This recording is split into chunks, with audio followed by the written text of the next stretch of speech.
يا أيها الذين آمنوا كتب عليكم الصيام كما كتب على الذين من قبلكم لعلكم تتقون. Allah nous fait miséricorde même quand on ne le mérite pas, du moment où on ne lui associe rien du tout. Et c'est la suite du hadith, la condition à tout cela. Celui qui me rencontre en ayant avec lui la contenance de la terre comme péché, mais ne m'associant aucune chose, et c'est là la chose la plus importante. Si tu n'associes rien à Allah Azza wa Jal, que tu connais la ilaha illallah avec les conditions de validité de la ilaha illallah, que tu as la foi dans ton cœur, la parole par la langue et les actes par les mains, car une foi sans acte est une foi qui est fausse. Batila. On appelle ça tarku jinsil a'mal, le fait de délaisser toutes les actions liées à l'islam. Et ça, c'est du kufr billahi subhanahu wa ta'ala. C'est de la mécréance majeure qui fait sortir de l'islam. Donc il est très important de comprendre qu'il y a toujours une relation fondamentale et essentielle entre d'une part la foi et d'autre part les actions.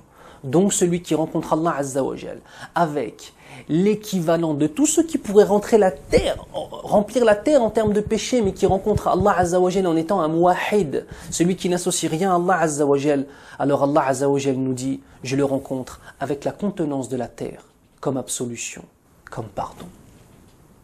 La miséricorde d'Allah Azza wa Jal n'a aucune limite. Comme il le dit dans le Coran, kataba ala nafsihi ar-rahma, il s'est imposé à lui-même la miséricorde, subhanahu wa ta'ala. Qui dit miséricordieux, dit miséricorde, et qui dit miséricorde, dit créature faible qui a besoin de cette miséricorde.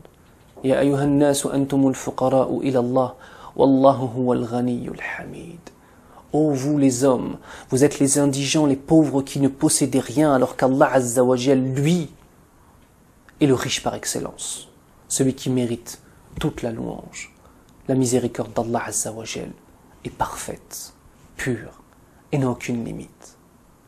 Enfin, un hadith nous informe qu'Allah subhanahu wa ta'ala, chaque nuit, étend sa main pour agréer le repentir de ceux qui ont désobéi pendant la journée. Et qu'ensuite, il étend sa main le jour pour agréer le repentir de ceux qui lui ont désobéi la nuit. Allah Azza wa Jalla laisse toujours les portes du repentir et les portes de sa miséricorde ouvertes. Subhanallah.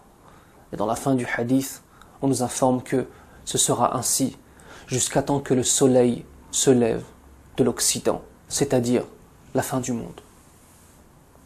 Allah Azza wa Jal aime notre repentir. Allah Azza wa Jal aime que l'on revienne vers lui.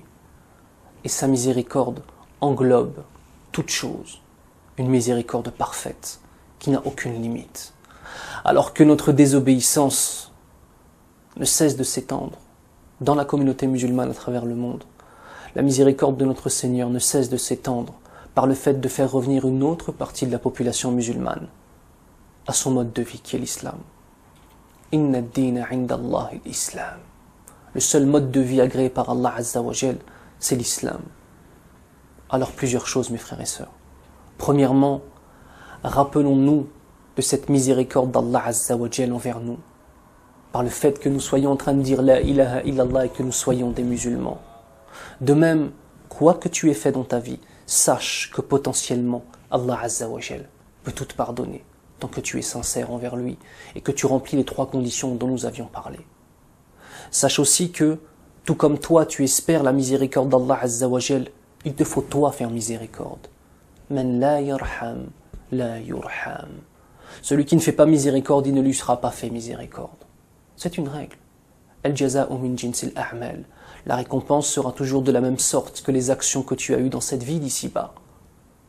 À qui fais-tu miséricorde? Pendant ce mois de Ramadan et en dehors de ce mois de Ramadan, mais prends cette occasion. Quels sont les gens qui t'ont fait du mal et à qui tu peux pardonner? Quels sont les gens qui t'ont fait du mal, qui étaient en tort alors que tu avais raison, vers qui tu pourrais toi-même revenir pour faire en sorte que le lien puisse de nouveau se retisser. Ou si les gens ont eu des actions trop graves, c'est peut-être le moment de leur pardonner, Akhil Karim. Et je profite de cette vidéo pour dire devant Allah Azza wa Jal que, en espérant la miséricorde d'Allah subhanahu wa ta'ala au jour du jugement, que je pardonne à tous ceux qui ont mal parlé sur moi, que tous ceux qui ont fait des mises en garde sur moi, qui sont des choses infondées, qui m'insultent, qui prennent mon honneur et le mettent plus bas que terre. Pour Allah Azza wa Jal, soyez témoins, mes frères et sœurs, que je leur pardonne. Pour Allah Azza wa Jal. Wa uhibbuhum fillah. Et wallah, je les aime pour Allah, et la perdition dans laquelle ils sont, wallah, elle me fait mal au cœur. Et je demande à Allah Azza wa Jal de guider tous nos frères et sœurs vers le chemin de la miséricorde et vers le chemin de la droiture. Et je demande à Allah Azza wa Jal de faire en sorte que les gens cessent de mal parler des lumières que sont les savants. Je demande à Allah Azza wa Jal de faire en sorte que nous soyons une communauté musulmane unie, réelle. Et je demande à Allah subhanahu wa ta'ala de nous faire miséricorde au jour du jugement, même si nous ne le méritons pas. Subhanak Allahumma wa bihamdik, ashhadu an la ilaha illa ant, astaghfiruka wa atubu ilayk. Wassalamu alaikum wa rahmatullah. يا أيها الذين آمنوا كتب عليكم الصيام كما كتب على الذين من قبلكم لعلكم تتقون